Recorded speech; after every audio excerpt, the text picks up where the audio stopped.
Brought to you by ExpressCare Health and Skin Center. Get in, get out, get better.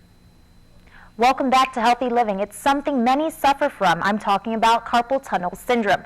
But what causes it? Joining me now in studio to tell us more is ExpressCare's Dr. Jitka Lom. Hi, Julie. Hi, welcome. Thank you. So, can you tell us, can you get carpal tunnel in both your hands? You can actually. What it is it's a pinched nerve, your median nerve that travels through your wrist here. It originates in your spinal cord in the neck, and it'll travel all the way down around your elbow and down through the wrist, in the front part of your wrist here. And there's a band.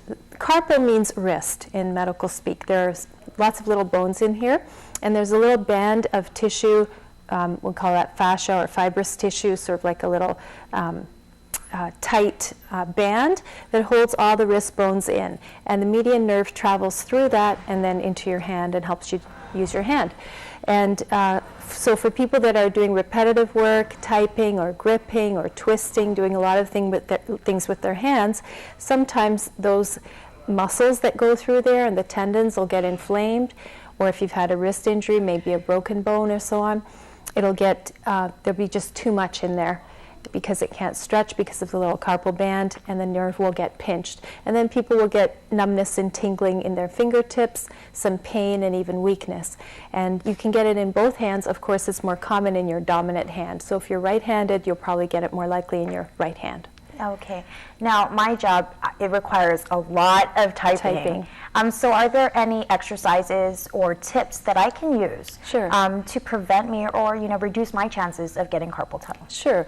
There's a couple of things. There's one distinction I want to make. There's carpal tunnel syndrome, and then there's repetitive strain injury, and they're different.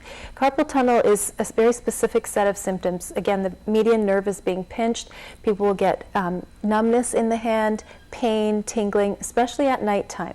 Repetitive strain injury is the one that's more common from typing, where people basically be typing all day long using the small muscles of their hands, and they'll get just generalized hand pain, not necessarily numbness, not necessarily weakness or tingling. So there's a bit of a distinction. But for both of them, what can you do to prevent? First of all, good ergonomics, meaning good posture at the computer. You can buy those little pads that you put, like a gel pad, in front of your keyboard so that you rest your wrist on that rather than on the hard surface of your desk, so you're not creating trauma on your wrist. Another thing you can do is take breaks at least once an hour or even every 30 minutes to just do this. Just stretch out your hands, push the wrist the other direction so that you avoid keeping it in the same position the whole time. You can put ice on it in the morning before you start work, maybe at lunchtime or again in the evening if you're experiencing any pain. You can take some Motrin to reduce inflammation. And then a few other things that you can do to prevent would be avoid a lot of weight gain. Make sure you don't have a thyroid problem. This is more common in pregnancy because women will swell, so will their wrists, and obesity, so avoiding weight gain. Those are all the things you can do. Okay, so how does thyroid play into, a part into getting... Good question. So two things that happen if you're hypothyroid, if your thyroid is underactive. For one thing, you'll gain weight, okay? That's going to cause a little bit of extra fat to get deposited in that area. And another thing is that your circulation slows when your thyroid is low, and you'll swell a little bit more. And another thing, this can happen with women before their menstrual cycle as well, that they'll be a little bit swollen. So in that case, there'll be just, again, more tissue in that area, more fluid, and a little bit of pinching can occur if you have a low thyroid or, again, during pregnancy too. Okay. Now, I've seen some of my coworkers wearing a brace, and they say they have carpal tunnel. Now, what does the brace do? Right.